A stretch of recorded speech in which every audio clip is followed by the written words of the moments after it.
আমার প্রিয় ছাত্রছাত্রীরা, আজকের ভিডিওটি একটি বিশেষ ভিডিও।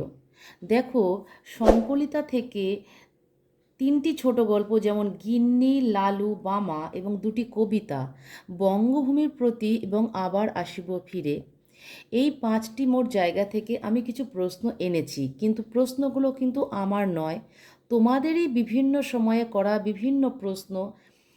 এটা নিশ্চয়ই জানো যে একজনের মনের প্রশ্ন এলে তা অন্যজনের প্রয়োজনও মেটায়। তাই প্রশ্নগুলো এক জায়গায় করে তোমাদের সকলের জন্য নিয়ে এসেছি।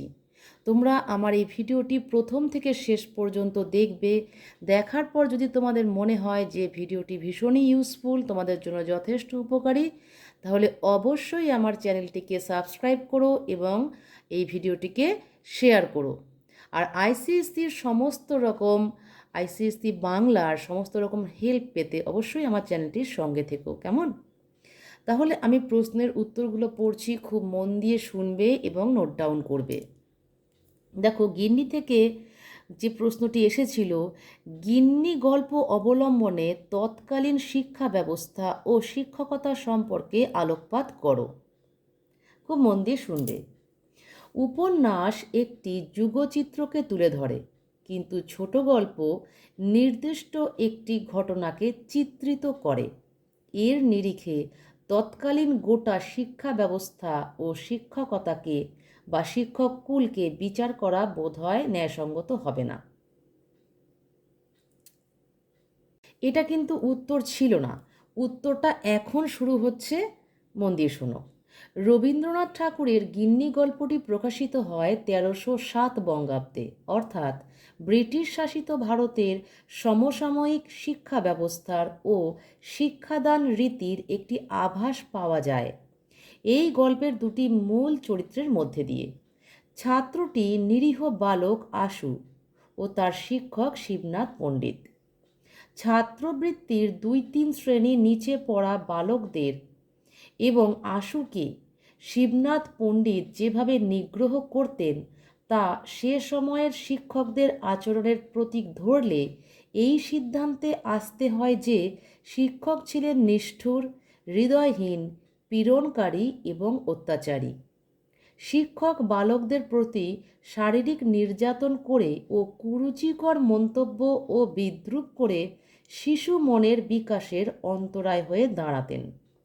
তাদের মধ্যে ভীতির সঞ্চার করে নিজের প্রতিপত্তি বজায় রাখায় যতটা মনোযোগ দিতেন, সুশিক্ষা দানের প্রতি ততটা নয়। শিক্ষার অঙ্গনে শিশুর সার্বিক বিকাশের চেয়ে অবদমনে ছিলেন অধিক বিশ্বাসী। বিদ্যালয়ে শিক্ষা ব্যবস্থায় ছাত্রবৃত্তির যে ব্যবস্থা বা ছাত্রবৃত্তির ব্যবস্থা ও পরিকাঠামোর দিক থেকে মেঝের পরিবর্তে বেঞ্চের ব্যবহারের উল্লেখ পাওয়া যায়। প্রশ্নটা নিশ্চয়ই তোমাদের কাছে পরিষ্কার হলো। ঠিক আছে, আমি এবার দ্বিতীয় প্রশ্নে চলে আসছি। দেখো, লালু গল্পের নামকরণের সার্থকতা বিচার করো। শরৎচন্দ্র চট্টোপাধ্যায় রচিত লালু নামক ছোট গল্পটি কিশোরদের অন্যতম প্রিয় একটি গল্প। এই গল্পের কেন্দ্রীয় চরিত্রে রয়েছে স্বয়ং লালু নিজে। তার দুষ্টু বুদ্ধি, মানুষকে জব্দ করার নানা ফন্দি ও কৌশল গল্পটিকে প্রাণবন্ত করে তুলেছে। এমনকি লালুর সাহসিকতার পরিচয় যেভাবে গল্পে চিত্রিত করা হয়েছে তাও অত্যন্ত আকর্ষণীয়। গল্পের শেষে দেখা যায় অনুশোচনাহীন লালু বাড়ি থেকে পালিয়ে নিশ্চিন্তে মাসির বাড়িতে বসে খাবার খাচ্ছে। অতএব দেখা যাচ্ছে গল্পের শুরু থেকে শেষ পর্যন্ত লালুকে নিয়েই ঘটনা আবর্তিত হয়েছে। সুতরাং কেন্দ্রীয় চরিত্রের নামানুসারে গল্পের নামকরণ সর্বতোভাবে সার্থক হয়েছে। ঠিক আছে? লালুরই আরেকটি প্রশ্ন দেখো, লালু কি তার মায়ের গুরুদেব স্মৃতিরত্নের সাথে সঠিক আচরণ করেছিল? খুব মন দিয়ে শোনো।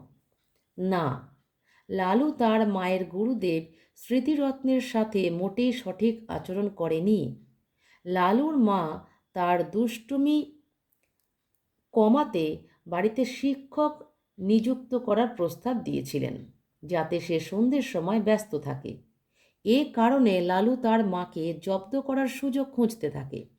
একদিন সে সুযোগ এসেও যায়। সে জানত গুরুদেব স্মৃতিরত্ন মায়ের পরম পূজনীয় এবং অনেক সাধ্য সাধনা করে তাকে তাদের বাড়িতে আনা হয়েছে। তাকে হেনস্থা করলেই তার মাকে জব্দ করা হবে।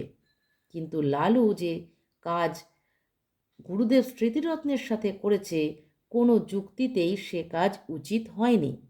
কারণ স্মৃতিরত্ন একাধারে গুরুদেব, গুরুজন, বৃদ্ধ, অসুস্থ এবং সব থেকে বড় কথা তিনি একজন বিশেষ অতিথি। যে কোনো দিক থেকেই তাঁর সাথে এ হেন আচরণ অসম্মানের। কিন্তু দুষ্টু বুদ্ধি সম্পন্ন এবং অপরিণত মনস্ক কিশোর লালু এ সমস্ত বোধের ঊর্ধ্বে। ঠিক আছে, এবার যে প্রশ্নটি পড়ব বামা থেকে, প্রান্ত বাঁচবে এই কথাটি বলার কারণ কি? দেখো, গল্পকথক শচীশ কবিরাজের শ্বশুর বাড়ি মাখমপুর যাচ্ছিলেন। পথে বাজারের দোকানদারেরা ফাঁসুড়ে ডাকাতের হাত থেকে বাঁচতে তালদিঘির ওপাশে সঞ্জয়পুর নামক গ্রামে রাতে আশ্রয় নিতে বলে দিয়েছিল। কিন্তু গল্পকথক দেখলেন তালদিঘির এপারেই সন্ধে হয়ে গেল। তখন তাঁর মনে খুব ভয় হলো। তখন তিনি ভাবলেন ডাকাতরা হয়তো তাঁর মাদুলি ওষুধ বিক্রির টাকাশুদ্ধ ব্যাগটাই কেড়ে নেবে আর তিনি দৌড়ে পালিয়ে যাবেন। আর এও ভাবলেন পালাতে পারলেই জীবনটা বেঁচে যাবে। এ কথা সত্যি যে জীবন থাকলে টাকা উপার্জন সম্ভব, তাই তিনি টাকার থেকে প্রাণ বাঁচানোতে বেশি জোর দিয়েছেন। ঠিক আছে, তাই তিনি বলেছেন প্রান্ত বাঁচুক। ঠিক আছে, দেখো, বঙ্গভূমির প্রতি, এখান থেকে যে প্রশ্নটি এসেছিল বঙ্গভূমির প্রতি কবিতার উৎস কী? আমি কিন্তু বঙ্গভূমির প্রতি কবিতার যে প্রশ্ন উত্তর দিয়েছিলাম সেখানে কিন্তু এর উত্তরটা ছিল, তবু আমি এখানে আলাদা করে বলে দিচ্ছি। কবি মধুসূদন দত্ত 1862 খ্রিস্টাব্দের 9 জুন ব্যারিস্টারি পড়ার জন্য বিলেত যাত্রা করেন। বঙ্গভূমির প্রতি কবিতাটি তাঁর যাত্রার দিন 5 আগে লেখা। বন্ধুবর রাজশেখর বসুকে একটি চিঠির সাথে এই কবিতাটি দিয়েছিলেন। সেখানে তিনি ব্যারিস্টারি পাশ করে অর্থের আনুকূল্য পাবেন এবং ইংরেজি ভাষায় কবিতা রচনা করে কবি খ্যাতি লাভ করবেন, এই আশা তিনি মনের মধ্যে পোষণ করতেন। কিন্তু যদি ব্যর্থ হন, যদি চিরকালের মতো হারিয়ে যান, সেই ভীতির ফলে ব্যাকুল হয়ে বঙ্গমাতার কাছে মিনতি জানিয়েছেন তিনি যেন দেশমায়ের রাঙা পদ্মের মতো কোমল হৃদয় থেকে হারিয়ে না যান। এটাই ছিল এই কবিতার উৎস। দেখো, শেষ প্রশ্ন আবার আসিব ফিরে থেকে, আবার আসিব ফিরে কবিতাটির নামকরণের সার্থকতা আলোচনা করো। প্রত্যেকটি প্রশ্ন কিন্তু এখানে 3 নাম্বারের থাকবে, প্রত্যেকটি উত্তর। দেখো, আবার আসিব ফিরে কবিতায় কবি নাগরিক জীবনে ক্লান্ত ও অবসন্ন হয়ে প্রকৃতির সৌন্দর্য চেতনায় পরম আশ্রয় খুঁজে পেয়েছেন, মুগ্ধ হয়েছেন নৈসর্গিক বাংলার রূপে, অনুভব করেছেন জন্মান্তরের টান। তাই জন্মান্তরে বিশ্বাসী কবি মৃত্যুর পরে যদি মনুষ্যরূপে জন্মগ্রহণ করতে নাও পারেন, তবে মনুষ্যেতর প্রাণীরূপে এই বাংলার মাটিতে জন্মগ্রহণ করবেন। তিনি অবশ্যই ফিরে আসবেন পল্লী বাংলার বুকে বিচরণশীল পাখি, শিশু, কিশোরের ভিড়ে। এই সুনিবিড় আশার সুরে কবিতাটি সমাপ্তি লাভ করেছে এবং তিনি নিশ্চিত করেছেন তাঁর ফিরে আসা কবিতাটির প্রতিটি ছত্রে এবং বাংলায় ফিরে আসার মর্মস্পর্শী আবেগ তিনি প্রকাশ করেছেন। সেই দিক থেকে আবার আসিব ফিরে নামটি যুক্তিপূর্ণ ও সার্থক হয়েছে। ঠিক আছে, আমি আলোচনা করে দিলাম। এরপরেও যদি তোমাদের কোনো কোয়েরি থাকে, প্রতিবারের মতো আমি বলবো, অবশ্যই আমাকে কমেন্ট বক্সে জানাও, আমি তোমাদের প্রশ্নের উত্তর দেব।